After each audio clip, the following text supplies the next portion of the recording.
Good afternoon, everyone. Deputy Secretary Sherwood Randall, Principal Deputy Administrator Creedon, Acting Assistant Secretary Kotek, Acting Director Damer, awardees, distinguished guests, ladies and gentlemen, good afternoon. It's a pleasure to welcome you to the Department of Energy for this occasion. This is to honor the group in front of you with the prestigious 2014 Ernest Orlando Lawrence Award. It's wonderful to have them here and all of you as well. So I'm Lynn Orr, I'm the Undersecretary for Science and Energy, and it's my privilege to oversee the programs at DOE that have the science and technology solutions that are what our effort to transform the nation's energy systems and address the most pressing energy challenges, even as we engage in all the discovery science that makes this place so special.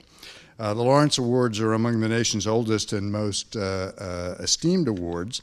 They were established in 1959 by the Atomic Energy Commission and are now proudly presented to the Department of Energy by the Department of Energy to mid-career U.S. Scientists for significant contributions to their fields of science. Previous winners have gone on to become DOE laboratory directors, DOE officials and advisors, teachers, mentors, Fermi Award winners, and Nobel Prize laureates, but no pressure. Each Lawrence Award recipient receives a medal, a citation signed by the Secretary, and an honorarium of $20,000. But presumably you don't have to lug that home in cash. I'm hoping that we can do a check or a wire transfer. I'm reminded of my favorite Peanuts cartoon where Linus is walking home from school one day and is dragging his blanket behind him, and he's carrying his report card. And it's pretty clear from his expression that things might not have gone as well as he could have hoped. And he looks up at the end of the last panel and he says, "There is no greater burden than a high potential." Well, folks, you have been identified as having the highest potential, but as I said, no expectations. So this year's awardees represent true excellence in their respective fields of science, which span a rich range of Energy Department offices and missions, helping demonstrate the breadth and depth of the department's efforts in science and technology and national security. So we have 5 awardees today that are connected to DOE's Office of Science, 3 with connection to the National Nuclear Security Administration, and 1 with our Office of Nuclear Energy. And in just a moment, you'll have an opportunity to hear from the leadership of each of these offices to say a few words about their laureates. So with that, I extend my personal congratulations to the 2014 recipients of the Ernest Orlando Lawrence Award. The department really does look forward to your continued excellence in coming years. So it's my pleasure now to introduce Madeline Creedon, Principal Deputy Administrator for the National Nuclear Security Administration, to say a few words. I just wanted to say thank you very much for your dedication to the science, to the research, and to the national security, and also because you truly are the future.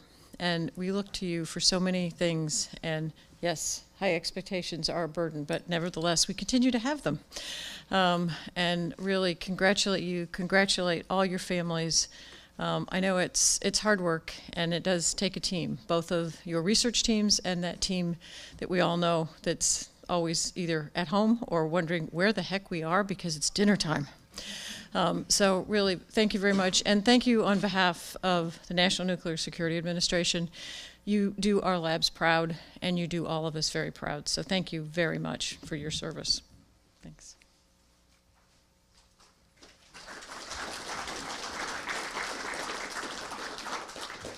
So now we turn the mic over to John Kotek. He's the Acting Assistant Secretary for Nuclear Energy.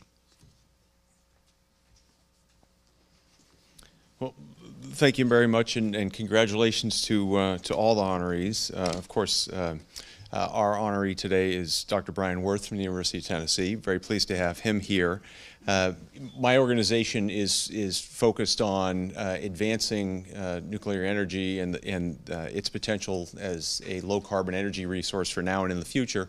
A lot of what we do as an organization revolves around solving materials challenges, and so it's very appropriate that we have Brian here today because of his work in advancing the state of our understanding of materials and his specific work on transformational advances in computational multi-scale modeling of radiation effects in materials.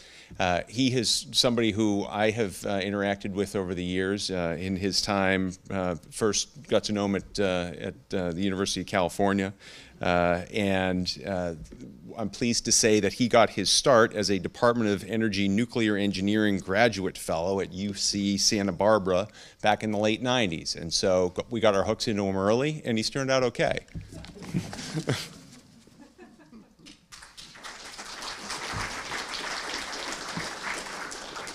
So thanks, John. It's my pleasure now to introduce Patricia Damer, Acting Director of the Office of Science.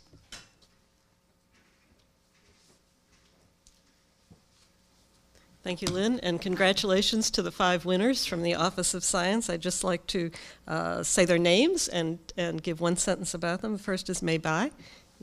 There she is. So May is at Brookhaven National Laboratory, and she works at the Relativistic Heavy Ion Collider. And she's an accelerator physicist and has done just outstanding work. And I think if it wasn't for her efforts, we wouldn't have polarized proton beams at the Relativistic Heavy Ion Collider. So congratulations to her. Next is Carolyn Bertozzi. I've known Carolyn for probably 15 years or so when she was a young scientist, not a mid-career scientist. And I remember meeting her at a conference, very small conference in San Diego. And you could tell even then that she was something special. She's gone on to lead the Molecular Foundry, which is an Office of Science scientific user facility. She was at Berkeley for many years, and she's just moved to Stanford. And congratulations to Stanford. Next in line is David Schlegel, Lawrence Berkeley National Laboratory. I don't know David personally well, but I know of his work, and he's done outstanding work in precision cosmology and mapping the universe. Very impressive work. Congratulations to him. Peidong Yang is next, and he and the Office of Science go way back. He was a principal investigator for us for many, many years, and like the others, we could tell early on that he was going to be something special. And finally, my congratulations to Joe Zhao of the University of Oklahoma. He does environmental genomics and microbial ecology. He was actually a winner, a PCASE winner, Presidential Early Career Award for Scientists and Engineers in the early 2000s, so we already knew long ago that he was going to be something special. And by the way, Brian Worth was also a PCASE winner, right, just about the same time in the early 2000s. So congratulations to all of them. We saw early on that they were going to be something special, and we see now at mid-career that they really are going to be something special in the following years. Thank you.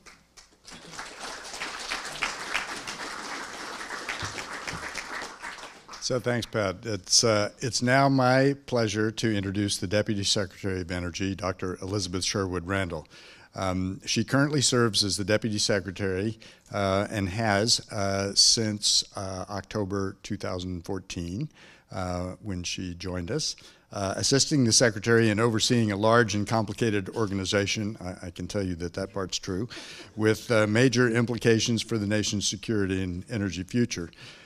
She joined the Obama administration on day one, serving from 2009 to 2013 as Special Assistant to the President and Senior Director for European Affairs at the National Security Council, and from 2013 to 2014 as a White House Coordinator for Defense Policy, Countering Weapons of Mass Destruction and Arms Control.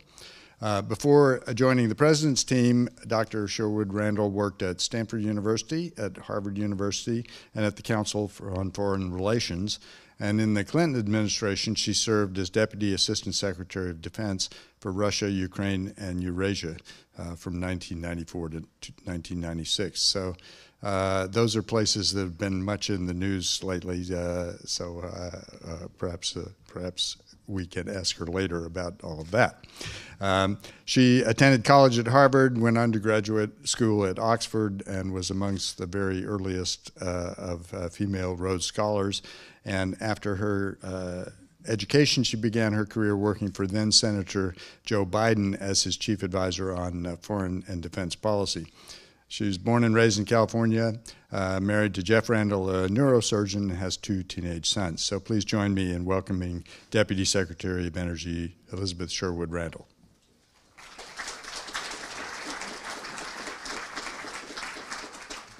So thank you, Lynn. This is not at all about me. I did not expect to have my bio read. I'm so interested in the bios of these extraordinary people to my left. But first of all, I want to know about the young people who are in this audience. I see a number of potential future scientists for us. So tell me, do you have, raise your hand if your dad or mom are sitting up there. Yes? Okay. There are a lot of you. How many of you are interested in science? Cool. All right.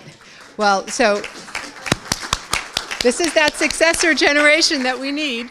Go to our website, since I know people like you are most interested in learning digitally. Go to our website, look at energy.gov, kids. There are fantastic things on our website that will get those hooks into you early.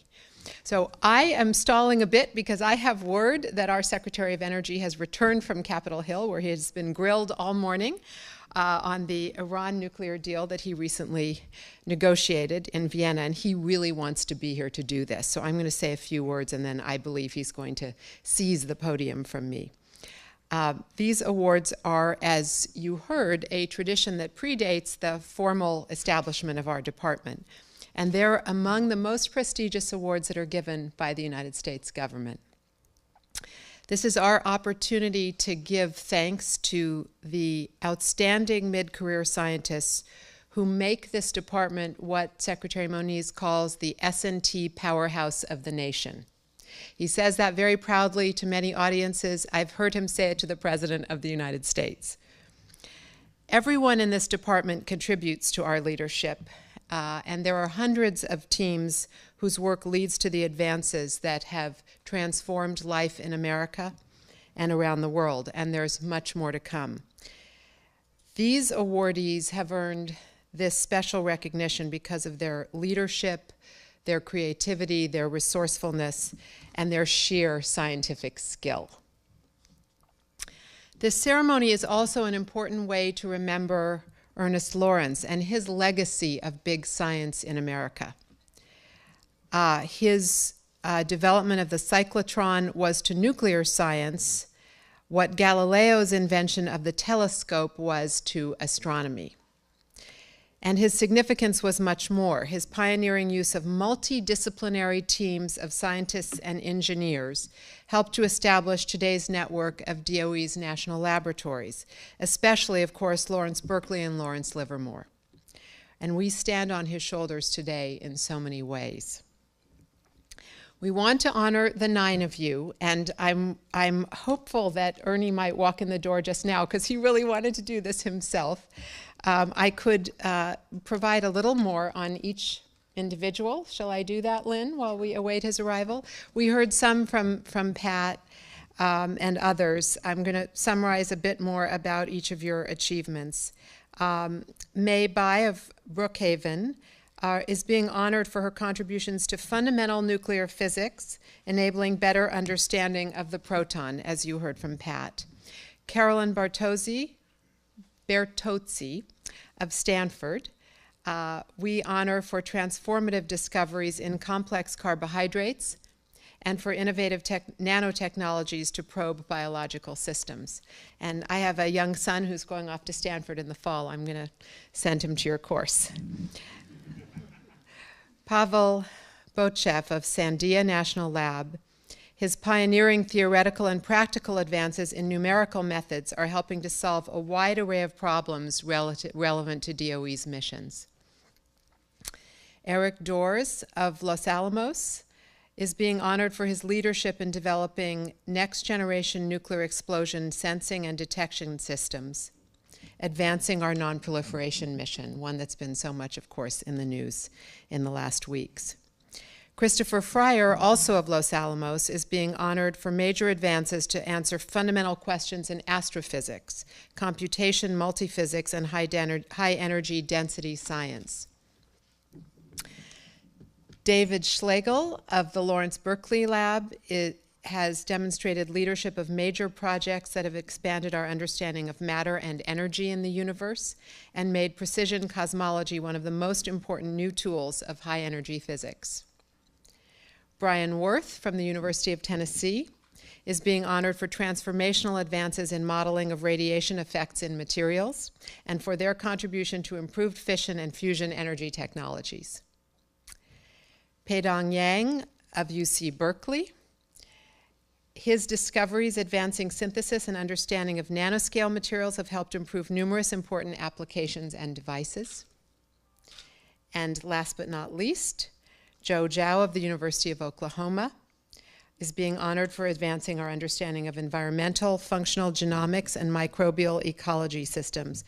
What a remarkable group of scientists. Let's give you all a hand.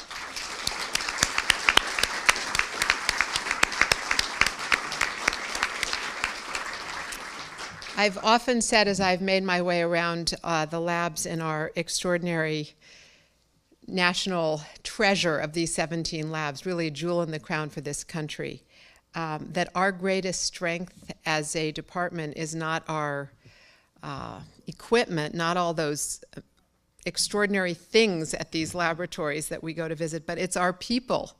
Our people is what makes us great.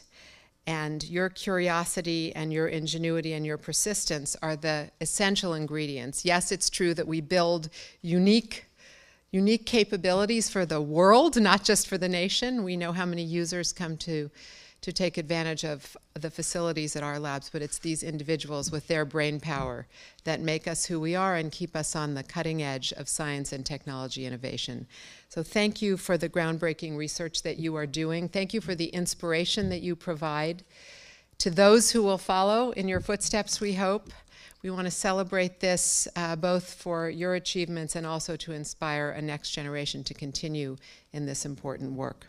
With that, I thank you, and I think we probably should proceed, although I want to check. We have some people out there watching for our secretary, and I know he really wanted to be the one to put the medals on people's necks. So just let's pause for a moment and see if we've actually got him marching in our direction. A sighting. A sighting. We had a sighting. I don't know how many of you were watching CNN today. He was sitting with Secretary Kerry, Secretary Liu of the Treasury Department, and the Secretary of Energy, testifying for many hours before the Senate Foreign Relations Committee on the Iran agreement. And this is part of a full court press to ensure that we can advance our national security interests and the interests of our allies and partners all around the world in stopping Iran's nuclear program. So, would you like to say a few more words? Sure. All right. This is the part where we hand out the straw hats and canes and entertain for a while. So I'm pleased to report that the deputy secretary is now explaining to the secretary what he's going to do next.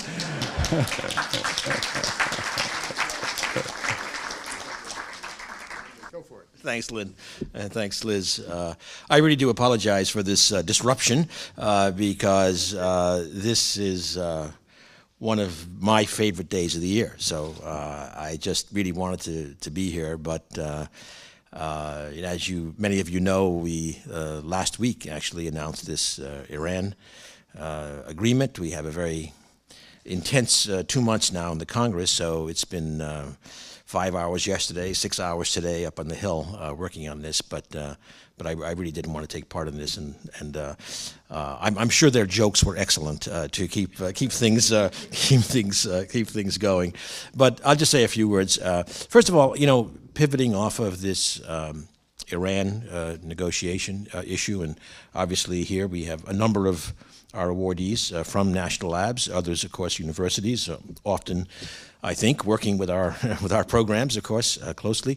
And I just wanted to say that the Iran negotiation actually shows the importance of continued investment in our science infrastructure, It was unknown until I was parachuted into the negotiation at the end of February that DOE, our laboratories, our scientists, our engineers were involved all the time.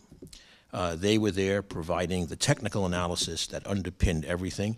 And the only point I want to make with that here really is that you don't get this turned on when you want it, right? It's not like you suddenly come to this and, whoa, we got a big 7-country negotiation, highly technical in its foundations, and why don't we just start a national lab so that we can respond to the needs? This comes from investing, year in and year out, decade in and decade out, in terms of having a very, very strong science establishment. Our DOE laboratories are part of that. The whole science community that we serve is part of that. And ultimately, of course, it is about the outstanding young and mid-career scientists, some older ones too, but the young and mid-career people who are the ones who we are going to rely on for the science breakthroughs, for the technology breakthroughs, but also whenever it's called upon, really to serve the country in the way that our people have, excuse me, in the last month. So I just wanted to connect that to where I've been for the last 6 hours. Excuse me. I'll bet Liz has already taken my line of a science and technology powerhouse, but how did I guess? Right. But it really is true, and that's something that this department takes really seriously, and we're going to keep doing that. And again, these kinds of awardees are the people that we're going to be counting on. So that's really all I wanted to say, Lynn. And now tell me what to do. Well, this is going to be a tag team arrangement. So the secretary will put the medal onto the recipient, and I'll ask each of the representatives of the offices to come hand over the certificate, and that's how we'll do it. So let me start by asking Madeline Creedon to join us. She represents the National Nuclear Security Administration. And this is to confer one of you will have to actually read you'll have to read the certificate to get the right one. This is a test. So, but we have two very well qualified people here, so I'm pretty sure they can pull this off. So the first one is the Lawrence Award in Computer Information and Knowledge Sciences to Pavel Bochev from Sandia National Laboratory.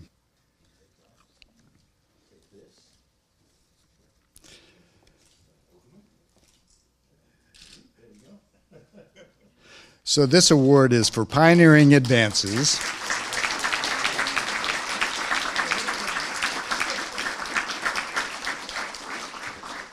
This is for pioneering advances in numerical methods for partial differential equations and the formulation of new classes of solutions, and for fostering their adoption into mission-relevant applications and codes.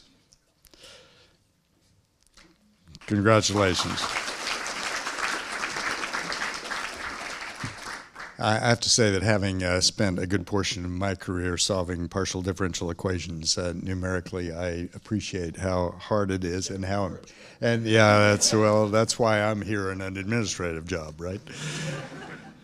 So we now recognize Eric Doors from Los Alamos National Laboratory, who's the recipient of the Lawrence Award in National Security and Nonproliferation. And this is for technical leadership and systems engineering integration of next-generation satellite-based nuclear explosion sensing and detection systems, and for its impact to the nonproliferation mission.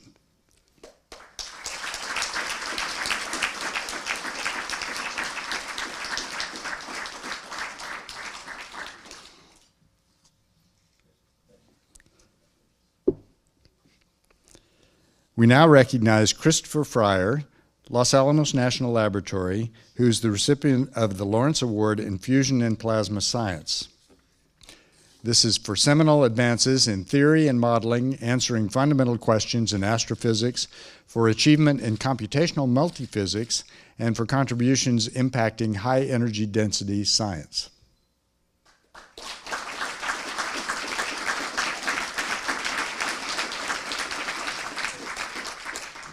So that concludes the laureates for the National Nuclear Security Administration. Thank you, Madeline. Next, I ask Assistant Secretary for Nuclear Energy, John Kotek, to join us. And our first award in Energy Science and Innovation is to Brian Worth, University of Tennessee. And this is for transformational advances in computational multi-scale modeling of radiation effects in materials and for their impact to fission and fusion energy technologies.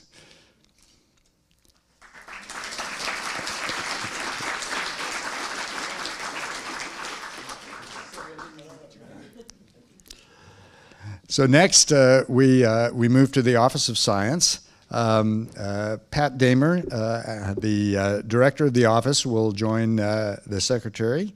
And the first award in this sequence is the Lawrence Award in Nuclear Physics to May Bai for Brookhaven National Laboratory. This is for innovation and leadership to achieve the successful acceleration and storage of polarized proton beams up to 255 GeV at the Relativistic Heavy Ion Collider, and for its related impact to advancing fundamental nuclear physics.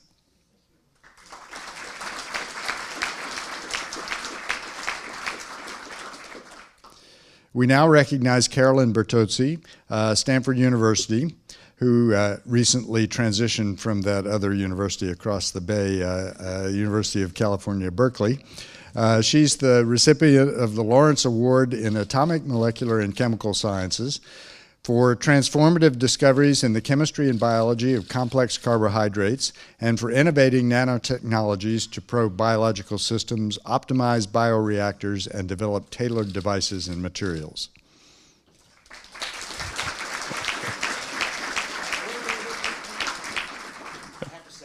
All right, here comes, I know what's coming. Her father was my colleague since 1973. She must have been one of those high potential kids. Huh? We now recognize David Schlegel, Lawrence Berkeley National Laboratory, the recipient of the Lawrence Award in High Energy Physics for exceptional leadership and innovation to transform cosmology into a precision science, and for its impact to map the expansion rate of the universe, ascertain the nature of dark energy, and test general relativity.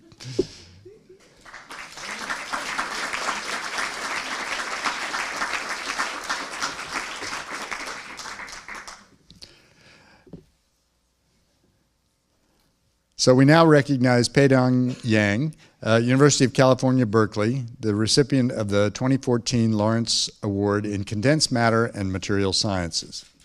This is for discoveries advancing synthesis and understanding of nanoscale materials, and for developing novel semiconductor nanowires and metal nanocrystals, impacting applications and devices.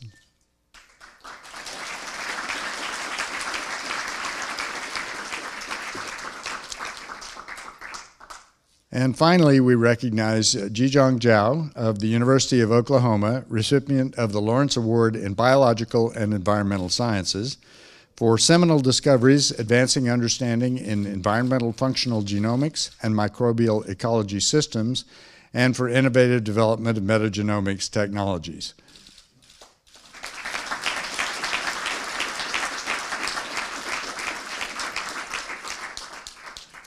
All right, please join me in congratulating all 2014 of the Ernest Orlando Lawrence Award winners.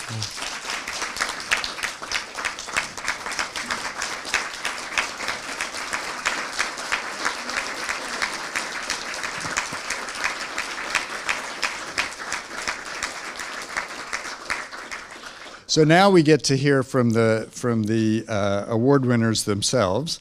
They've all been told that they have 3 minutes, and we have this electroshock device down here if you go over, so do be careful.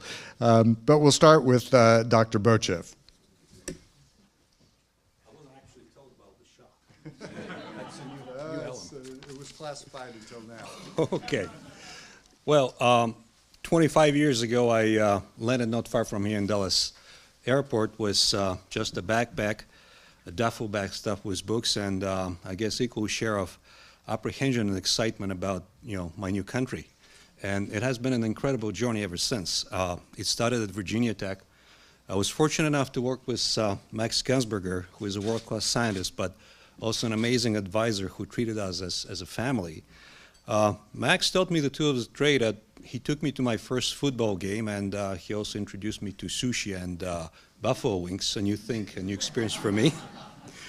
And after all these years, Max and I remain colleagues and above all friends. Now, in the summers of '93 and '94, I crossed paths with Clint Scoville, who mentored me at the Los Alamos National Lab. So Clint opened up 2 new worlds for me, a mathematical and a natural.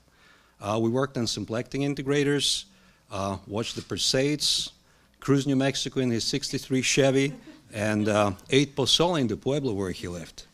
So those summers kind of mark a watershed in my journey. I was captivated by the beauty of New Mexico and thrilled by the research opportunities in the labs. And so in my heart, I knew that this is where I belong. And so 15 years ago, I became a Sandian.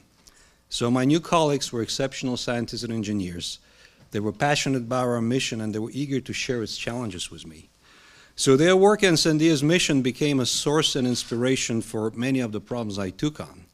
And the labs really helped me shape, grow, and mature my research in a way that would not have been otherwise possible, and that ultimately led to this recognition.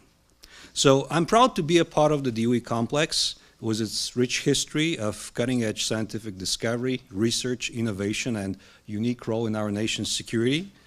And so it's a great privilege and honor for me to be a recipient of an award that bears the name of Dr. Lawrence, who played a crucial role in establishing the U.S. system of national labs. Now, on a more personal note, this award exemplifies for me the promise of the American dream as spoke succinctly by James Adams. A dream of social order in which each man and each woman shall be able to attain to the fullest stature of which they are innately capable, and to be recognized by others for what they are, regardless of circumstances of birth or position. So I want to close by saying thank you to all people who taught, mentored, and supported me throughout my career, my parents, my wife Biljana, my family. For their patience and understanding, you all share this honor equally. And this award would not have been possible without the support and the commitment of the ASC program and the Office of Science. I thank you, Mr. Secretary, Dr. Orr, and the leadership of DOE for your vision and work on our behalf to preserve and grow the research opportunities that are essential to ensure the technological and scientific edge of our nation and its security. I didn't get shocked. It's coming. It's coming. Thank you. Thank you very much. Dr. Doors, you're next.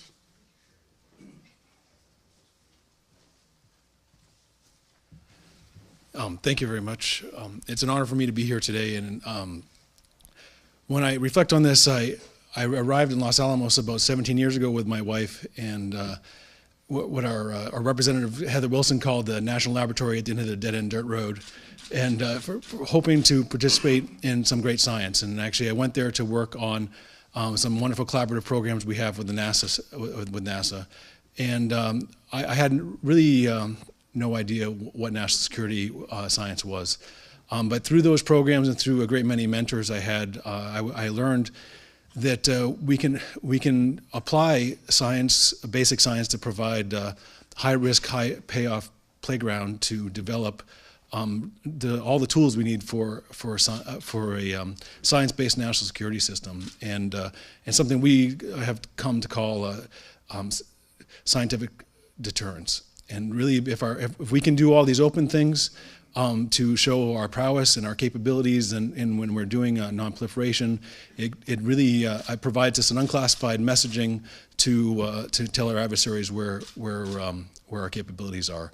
So throughout my career, that it really I went from having no idea about national security to really having it be the core of my daily life, and it's been a wonderful opportunity to work for the Department of Energy.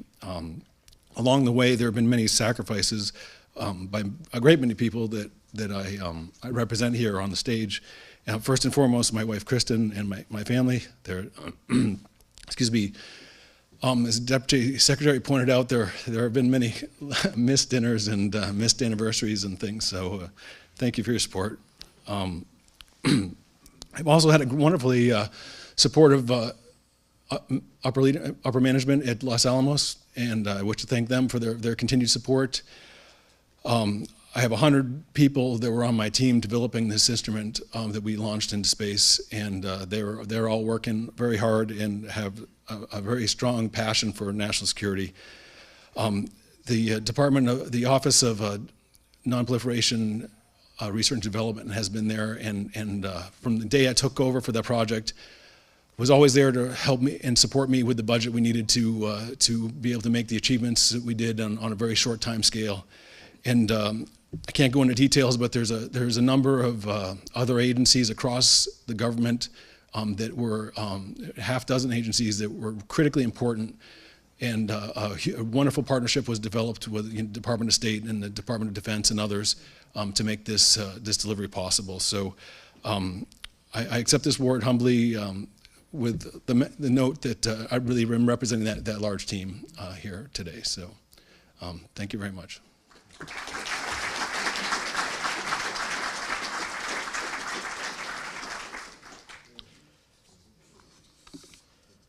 Dr. Fryer.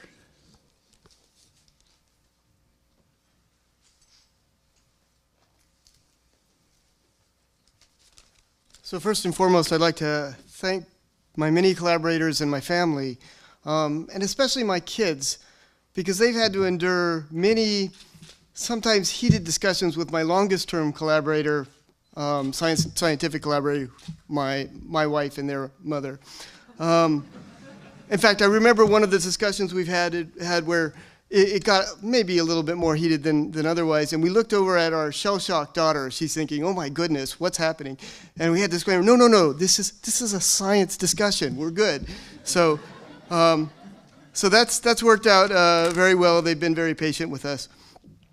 I also want to highlight one thing that you mentioned earlier about the multidisciplinary features of the national labs. So I'm a computational astrophysics. It's applied physics. It puts in a lot of physics together. And one of the things that's been the greatest strength for me at the national labs has been this, not just ability, but the encouragement to work with a lot of different disciplines. And in the course of my time at Los Alamos, I had to write this list down because it was so big. I've worked with a number of physicists across a large number of fields, from nuclear and particle physics, atomic physics, material scientists, and equation of state experts, nuclear engineers, computational fluid dynamicists, plasma physicists, high energy density physicists, computational physicists, and as long as my division leader never hears this, even I've had the pleasure to work with computer scientists. My work itself has benefited immensely from these kind of multidisciplinary projects, and I would like to thank both the nature of the Los Alamos National Lab and the nature of the Department of Energy for allowing me to do these broad collaborations. Thank you.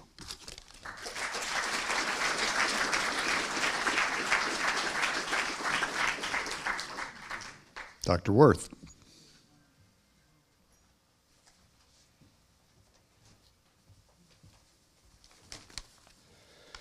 Thank you. I'm very honored and humbled to receive the E.O. Lawrence Award for Energy Science and Innovation, and I appreciate the opportunity to personally thank Secretary Moniz, Undersecretary Orr, and Assistant Secretary Kotek.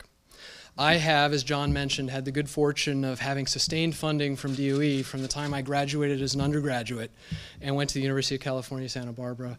And I also have had funding from all of the offices represented here today, the National Nuclear Security Administration, the Office of Nuclear Energy, and both the Office of Fusion Energy Sciences and the Office of Advanced Scientific Computing Research within the Office of Science.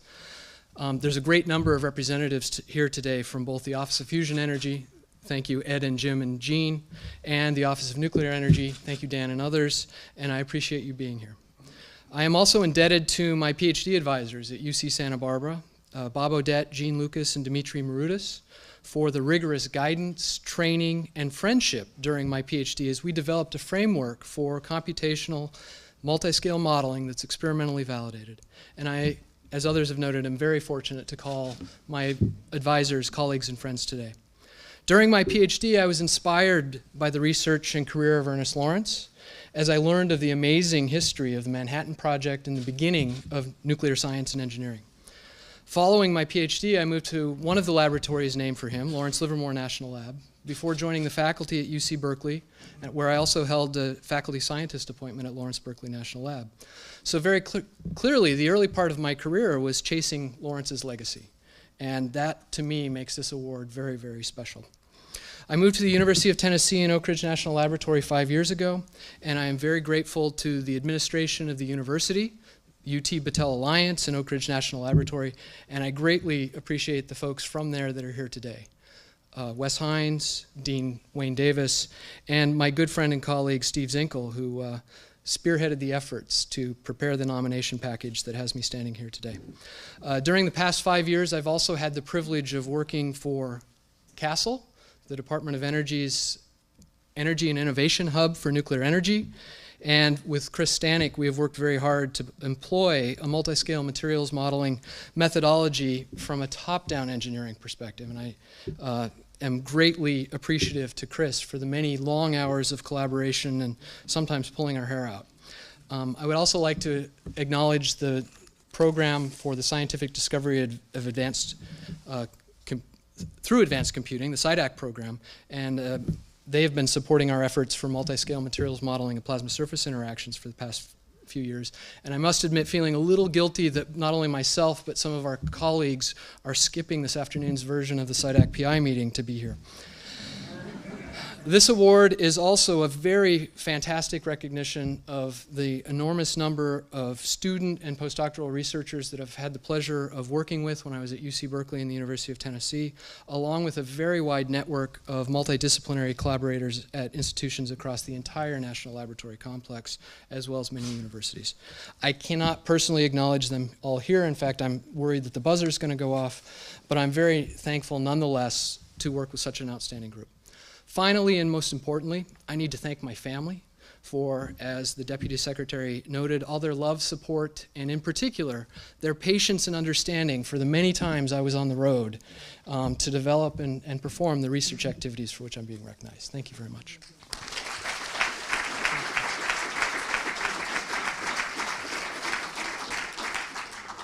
Dr. Bai.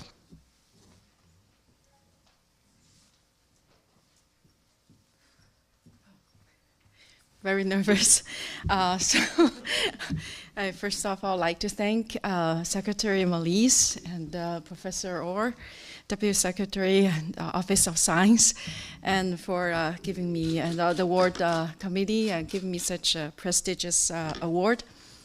And I'm very lucky and fortunate to have a chance to go to Brookhaven Lab as a graduate student, and actually have worked at the relativistic heavy ion collider for so many years, and very humble that such a small part of my contribution that I might have contributed to the RIC program being recognized in such an honorable way today.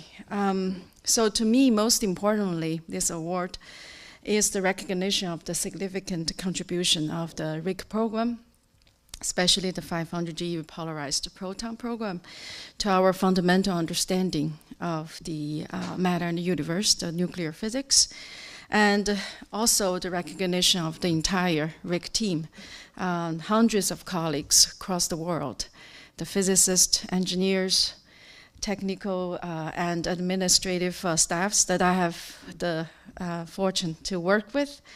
And it is really the whole team who actually brought the whole polarized protons to the current world record energy. And I hope we will create a new record in the future. And I'm extremely honored to be part of them. RIC is the only high energy collider in the States at the moment. Hopefully have one more. offers many competitive physics programs in the comparison to its big but still young brother, the Large Hadron Collider in Europe. Because of its uniqueness, this unique capability of accelerating polarized protons to high energy. And such a capability really owes to itself the result of a group of physicists, in particular Thomas Roser, Jerry Burns, Mike Tannenbaum, and others, who actually at the design phase of RHIC had the vision and the courage to convince the community to extend the RHIC physics program to study the proton spin structure. So at the end, I don't want to be shocked as I come. I really have a lot of people, a very long list for me to thank, really friends and colleagues for their continuous support and help all these years. But I want to take this opportunity to especially thank my mentors, without whom I never make it. And they are Thomas Roser, S.Y. Lee, and Mike Cyphers. And they have been all these years my source of inspiration, and also they really influenced me deeply, holistically. At the end, I'm very, very lucky to have my lab director, Doom Gibbs, and also my partner, Mickey, with me today. Thank you very much.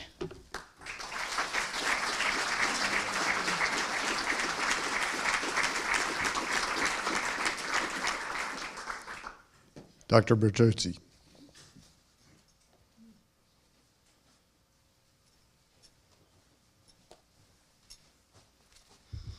Thank you very much. I thought maybe what I would do is start by thinking about all the big breaks that I had in my career, which, you know, a lot of them were obviously big at the time, and some of them seemed small at the time, but in retrospect they were bigger than I thought. That lead one to be able to achieve things that people recognize with things like this. And for me, it started, as Secretary Moniz introduced, with having a really lucky break, being born into a family that was very supportive of girls in science. And so for that, I thank my father and my mother. My father, William Bertozzi, who's a friend of the DOE and has been for many decades. He's in his 80s now, but after he resigned, I shouldn't say resigned, he retired from MIT. He then started a company, so he's kind of in his second career now. And then, yeah, doing very well up in Massachusetts. So then my second big break, I think probably would have been my college research experience. I became interested in chemistry and I wanted to do research and had a hard time kind of talking my way into a laboratory, but when I finally did, it was with a young professor named Joe Grabowski, who was a physical chemist. And that was a big break because he gave me a chance to play around in a laboratory, which of course informed my choices after college. And I was bit by the research bug, and he also helped me line up an internship at Bell Labs. And you know, all of us, a smile I see crosses the face of everyone in the audience when you mention the good old days of Bell Labs. And that's where I met Paul Olivasatos, who's one of my real scientific heroes and personal heroes. And so, you know, when you go to Bell Labs, even for 3 months, everyone there tells you to go to UC Berkeley to do your PhD. So that's what I did. And then I had another big break. I joined the brand new lab of a young professor who gave me all kinds of independence and freedom, and unfortunately became ill 3 years into my graduate experience. His name was Mark Bednarski, and then he passed away several years later. But it was through Mark Bednarski that I became introduced to the Lawrence Berkeley Lab and to the science that was going on up there in the Material Sciences Division. Got to know Paul better, and also, you know, made enough friends so that when I came back to Berkeley and joined the faculty a few years later, they welcomed me with open arms and said, why don't you see if you have an interest in what's going on up here at LBL, and maybe, you know, if you have an idea that synergizes with the needs of the DOE, maybe we can sponsor a program in your lab. And when you're a young assistant professor and someone says, maybe we'll fund you, you run home and get to work. And so that's where it all began for me, and with my relationship with the DOE. And it grew and grew, and many years later, after getting to know the people at BES, like Dr. Damer, who were so supportive of interdisciplinary science, I had the great opportunity to direct the Molecular Foundry, which was one of the nanoscience user facilities. And I learned so much from that 5-year experience, including what it means to really think big. And this is where I think DOE is like no other organization on the planet Earth. DOE is a big thinker. It's a go big or go home. And so, you know, the folks that were in the national labs had the vision for these user facilities that would democratize research in nanoscience. And that got written into the National Nanoscience Initiative. And then we started building buildings and hiring really amazing people. And it's a facility that now you can see it from the freeway. If you're driving through the East Bay out by Berkeley, you can see it up in the hills. It's majestic. And the people are phenomenal. And I'm extremely proud of everything that they've accomplished. And even if I know I was a tiny little part of it, just to be any part at all was a great privilege for me. So now, as it was mentioned, I've been at Berkeley for 25, 26 years, if you add it all up, but I'm about to start a new position at Stanford, and next week I'm meeting with the folks at SLAC, and hopefully, if I'm lucky, I'll get a chance to kind of start all over again, meet some new colleagues, and get involved in different areas of research with the patriots that work in the Department of Energy. Finally, my family. I'll echo the sentiments that the other award recipients have mentioned about the sacrifices that our families make. I see these young kids in the audience, and I'm regretful now that I didn't have the courage to bring my 6, 4, and 2-year-old boys. They're 3 little guys, and if they were here, they'd be running around up and down and so on. And maybe that would have spared you that having to stall so long. For Secretary Moniz, that would have been the entertainment of the afternoon. But anyways, they're at home, and I'm going to take a lot of selfies and send them the photos tonight. So thank you very much. It's a tremendous honor. Thank you.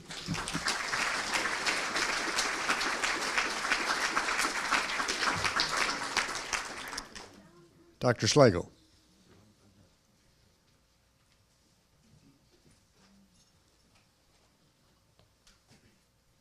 Thank you. Far too many people to thank than I possibly could, but let me try. So I'm going to start with my parents who couldn't be here today, but I'm going to cover the ears of our kids. I just want to thank them for when I was 6 years old, putting up with their kid getting up in the middle of the night and feeding him pens and papers and everything he could want to work on his big ideas as a 6-year-old. I wish I could remember them because they seemed so important at the time. Jumping forward, I'd like to thank a very good friend of mine, Scott Sarland, who did make it here today. We're in college. I didn't really know any physics, actually. Maybe this is the only country where you could go from there to here today. But he dragged me along to, like, Dave, why don't you come to this physics class, this astronomy class, all these interesting courses that I didn't know anything about. And then a few years into college, like, well, I didn't take any of those pre-mid classes I was supposed to take. I guess I'm going into physics. Then I'd like to thank Jennifer for putting up with someone getting up in the middle of the night, writing down all sorts of crazy thoughts on, there's a theme here. Putting up with that for many, many years now. And I especially appreciate this award because at least it's a vindication that some of that might have been important and interesting things to do. And then finally, I would like to thank the National Labs, where I'm just so incredibly grateful to have found an intellectual home here, where I think it is unlike any place else in the country or in the world.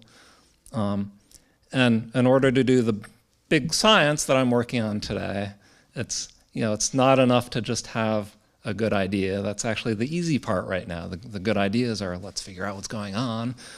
If you only had that and you want to answer these big questions, well, that's in the phase space of being able to accomplish this, that would be the zero dimensionality of what you need to actually accomplish it. You need the rest of the structure set up, and somehow the other people in this room here are able to accommodate all of this, and then on the other end, somehow this shows up in the congressional budget as just along with roads and bridges and whatever else, but then somehow that supports all of the great and crazy science that we're doing. So thank you for doing that.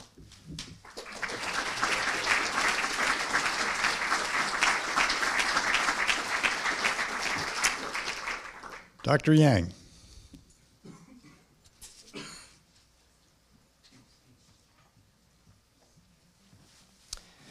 Thank you. This is a tremendous honor for me. So I want to start off by thanking DOE BS for the continuous support in the last 15 years. I started my career now about 15 years ago at UC Berkeley. I remember back then almost, I would say, 99% of materials and nanoscientists are working on either quantum dots and carbon nanotube. At that moment, I think Dr. Ramvik Cotton actually decided to fund my semiconductor nanowire research as a young assistant professor. So during the, if now we look back, the semiconductor nanowire research is growing so big, and lots of science technology is coming out of it, and much of it also is being applied to this energy technology. So I'm really grateful for the DOE support to make this happen. And I also want to thank my colleagues at Berkeley. Berkeley actually provided a very supportive and collaborative environment for, and also intellectually stimulating environment for us to grow as a scientist. I remember it's about more than 10 years ago. We have many days and nights, informal meetings, formal meetings, brainstormings about this Helios program. Basically, we're trying to come up with material system to convert CO2 using solar energy to value-added chemicals and fuels. And then nowadays, we know that there is this big energy hub, JCAP. So lots of scientists are devoted to this area, and now the artificial photosynthesis is also one of big part of my current research nowadays. And I want to certainly thank my student in the past 15 years. In the past, I had a pleasure to work with about 100 graduate student postdoc in the past 15 years. As you know, officially nowadays we are middle career scientists.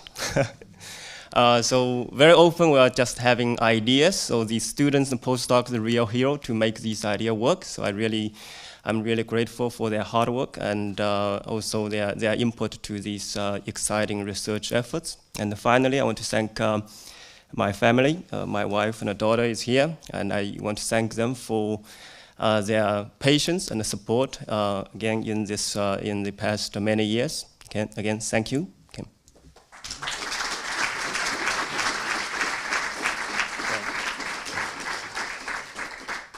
Dr. Zhao.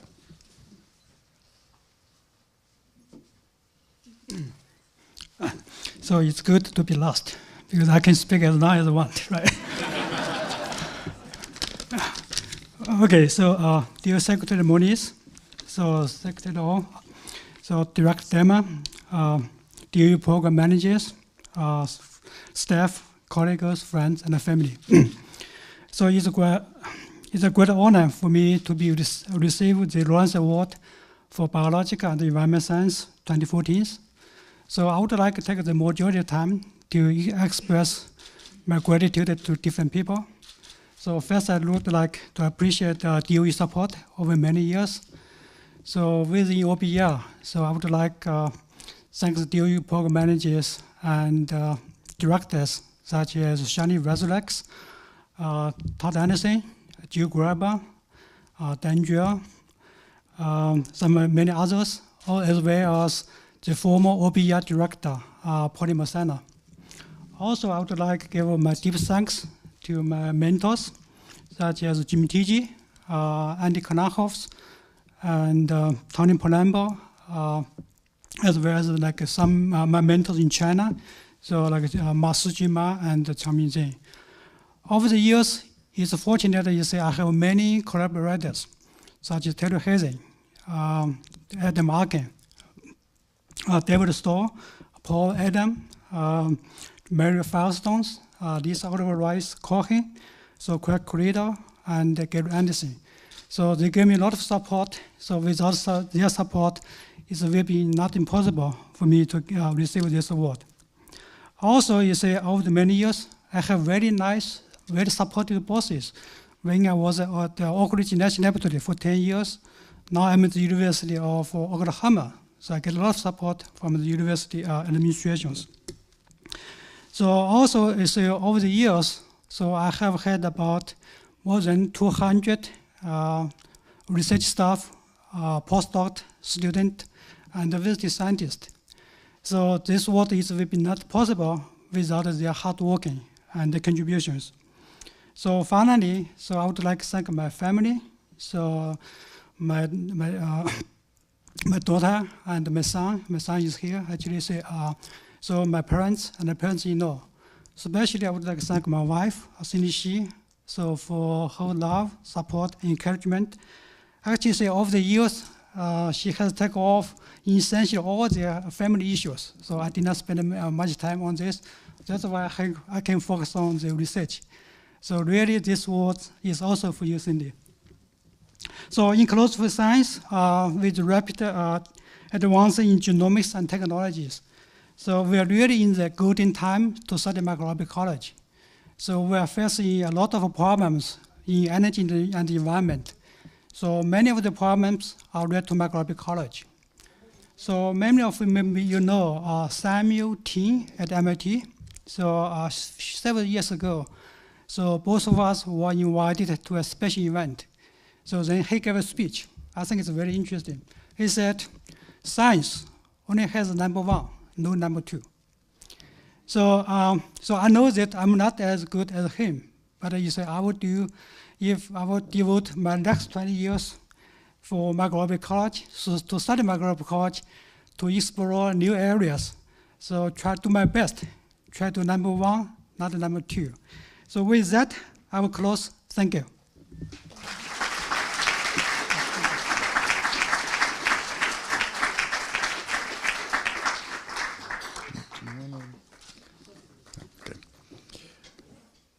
So thanks to all of you for being here. It wouldn't be the right kind of celebration without all of you here. Congratulations again to the 2014 Ernest Orlando Lawrence Award laureates.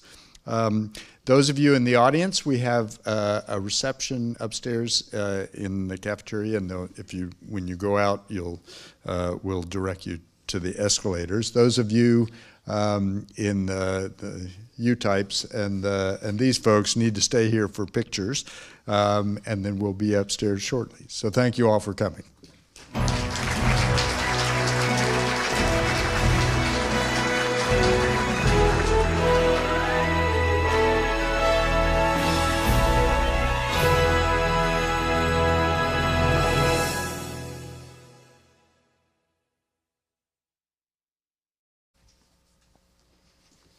Well, thank you very much, and congratulations to all the honorees. Of course, our honoree today is Dr. Brian Worth from the University of Tennessee. Very pleased to have him here. My organization is focused on advancing nuclear energy and its potential as a low-carbon energy resource for now and in the future.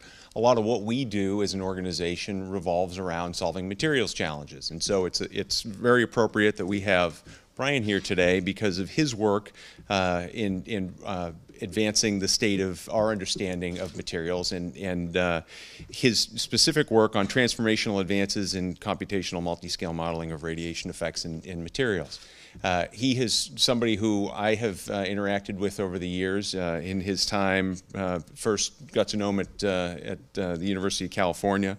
And I'm pleased to say that he got his start as a Department of Energy Nuclear Engineering graduate fellow at UC Santa Barbara back in the late 90s. And so we got our hooks into him early, and he's turned out okay.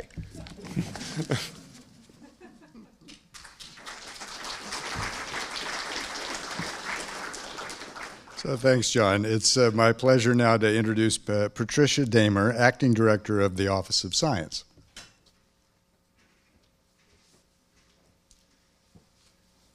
Thank you, Lynn, and congratulations to the 5 winners from the Office of Science. I'd just like to say their names and give one sentence about them. The first is May Bai. There she is. So May is at Brookhaven National Laboratory, and she works at the Relativistic Heavy Ion Collider. And she's an accelerator physicist and has done just outstanding work. And I think if it wasn't for her efforts,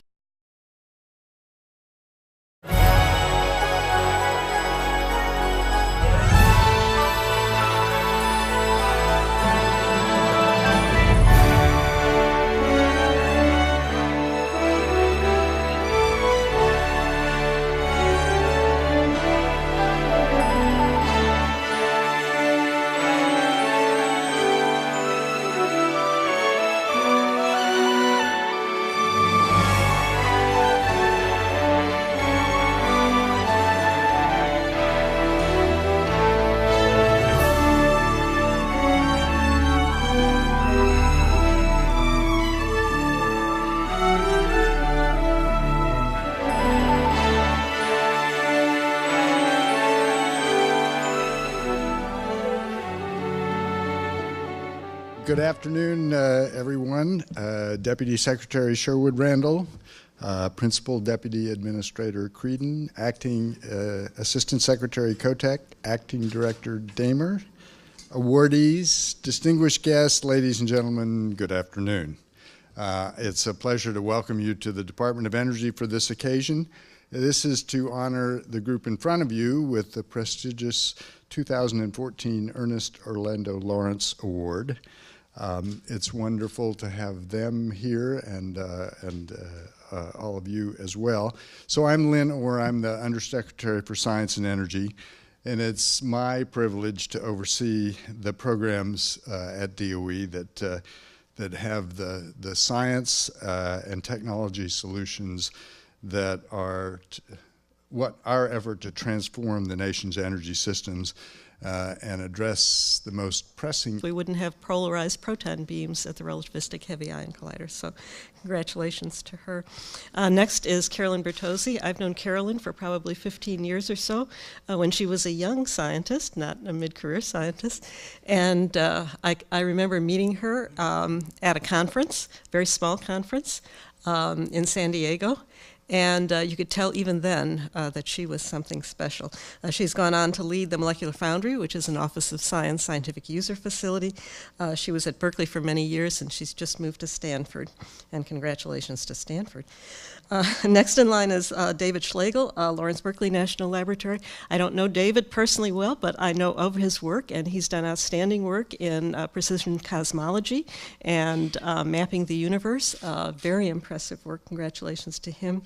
Peidong Yang is next, and he and the Office of Science go way back. He was a principal investigator for us for many, many years, and like the others, we could tell early on that he was going to be something special. And finally, my congratulations to Joe Zhao of the University of Oklahoma. He does environmental genomics and microbial ecology. He was actually a winner, a PCASE winner, Presidential Early Career Award for Scientists and Engineers in the early 2000s, so we already knew long ago that he was going to be something special. And by the way, Brian Worth was also a PCASE winner, right? Just about the same time in the early 2000s. So congratulations to all of them. We saw early on that they were going to be something special, and we see now at mid-career that they really are going to be something special in the following years. Thank you.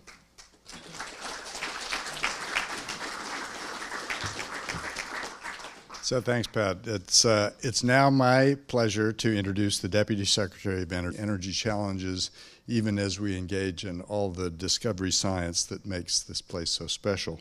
The Lawrence Awards are among the nation's oldest and most esteemed awards. They were established in 1959 by the Atomic Energy Commission and are now proudly presented to the Department of Energy by the Department of Energy to mid-career U.S. Scientists for significant contributions to their fields of science. Previous winners have gone on to become DOE laboratory directors, DOE officials and advisors, teachers, mentors, Fermi Award winners, and Nobel Prize laureates, but no pressure. Each Lawrence Award recipient receives a medal, a citation signed by the Secretary, and an honorarium of $20,000. But presumably you don't have to lug that home in cash. I'm hoping that we can do a check or a wire transfer. I'm reminded of my favorite Peanuts cartoon where Linus is walking home from school one day and is dragging his blanket behind him, and he's carrying his report card. And it's pretty clear from his expression that things might not have gone as well as he could have hoped. And he looks up at the end of the last panel and he says, "There is no greater burden than a high potential." Well, folks, you have been identified as having the highest potential, but as I said, no expectations. So this year's awardees represent true excellence in their respective fields of science, which span a rich range of Energy Department offices and missions, helping demonstrate the breadth and depth of the department's efforts in science and technology and national security.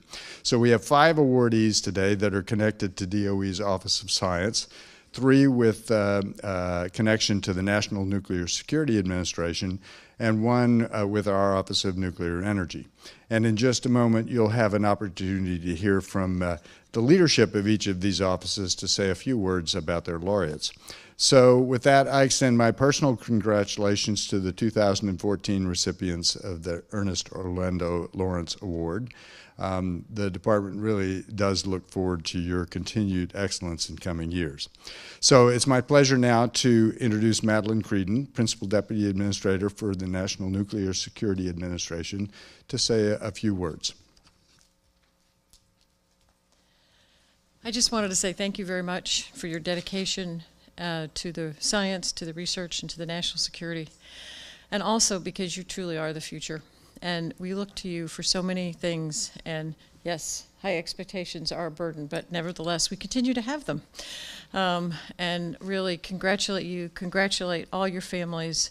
I know it's hard work, and it does take a team, both of your research teams and that team that we all know that's always either at home or wondering where the heck we are because it's dinner time. So really, thank you very much. And thank you on behalf of the National Nuclear Security Administration. You do our labs proud, and you do all of us very proud. So thank you very much for your service.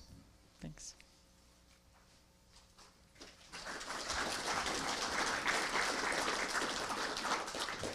So now we turn the mic over to John Kotek. He's the Acting Assistant Secretary for Nuclear Energy.